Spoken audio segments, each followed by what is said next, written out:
La récession est là et chacun va de son pronostic sur la conflagration financière qui ne manquera pas de l'aggraver.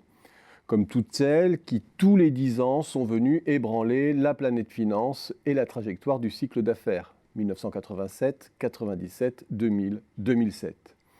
Il y a encore quelques années, les oiseaux de mauvais augure, les roubini, les aglietta, étaient ostracisés. Aujourd'hui, les prophètes de la prochaine crise se bousculent au portillon, avec une course à l'échalote à qui annoncera la plus forte, la plus meurtrière.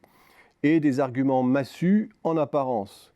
Nous vivons aujourd'hui les conséquences de la folle thérapie du quantitative easing, avec des banques centrales apprentis sorciers qui ont surchargé la sphère financière en liquidité. Résultat, un monde incongru à taux négatif est né, condamné à péricliter, où ne s'opère plus aucune sélection de l'investissement ni aucune récompense de l'épargnant. Et surtout, un monstre hideux a prospéré sur l'argent gratuit, la possibilité pour les États de s'endetter sans limite. La finance a perdu le contrôle. Tous ceux que rassurait la grande tutelle rationnelle de la finance sur les choix d'investissement, les choix sociaux et la mise sous surveillance des États voient leur monde s'écrouler. La rationalité financière n'est plus aux commandes et ça va péter.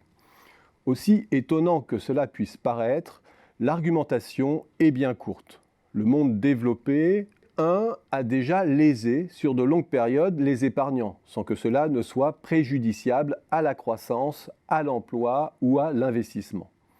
2. Tous les enchaînements pronostiqués par les Cassandres ont viré jusqu'ici au fiasco.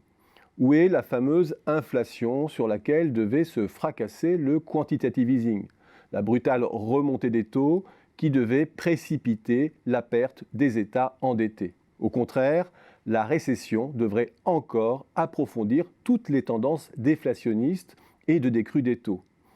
3. Reste l'effet délétère de l'argent gratuit sur les choix d'investissement. Mais il s'agit là d'un effet diffus, sur longue période, qui n'implique nullement un séisme imminent.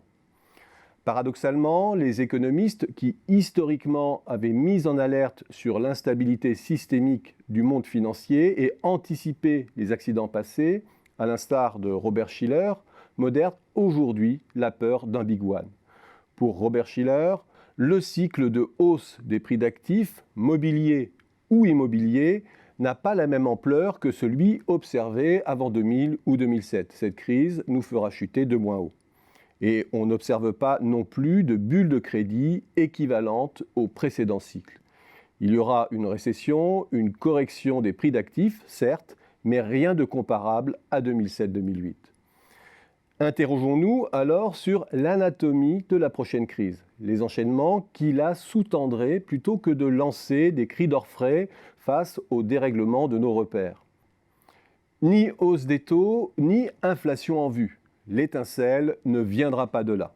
Si elle ne vient pas de là, d'où peut-elle venir? De l'effondrement du prix des actifs emporté par la récession mondiale? En partie peut-être. Mais à l'instar de Shiller, la chute restera contenue, surtout dans le contexte d'affaissement des taux que produira la récession.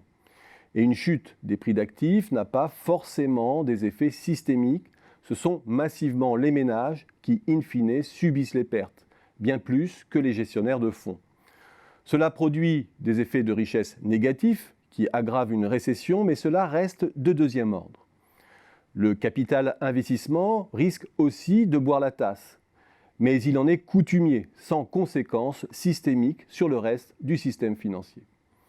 Le vrai talon d'Achille est ailleurs. Ce qui a sauvé la finance jusqu'ici de l'évaporation des revenus d'intérêt, c'est la coexistence de plus-values sur les actions cotées, notamment en techno, sur le non coté et sur l'immobilier. C'est ce qui a fait prospérer les grands fonds de gestion ces dernières années. Ces grands fonds, très concentrés au sommet, se détiennent mutuellement. Derrière BlackRock, il y a Vanguard et une myriade d'autres fonds. Derrière Vanguard, il y a BlackRock et la même myriade de fonds. Et puis, il y a les banques, très souvent en principal actionnaire, comme la banque américaine PNC qui détient 22% de BlackRock ou le Crédit Agricole qui détient 70% d'Amundi. premiers fonds européens.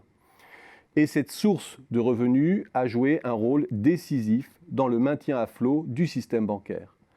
Avec la récession qui se dessine et le nouvel affaissement des taux d'intérêt, les banques entrent dans une nouvelle zone de compression de leur marge d'intérêt. Le refinancement à taux zéro auprès des banques centrales ne suffit plus à sauver leur marge.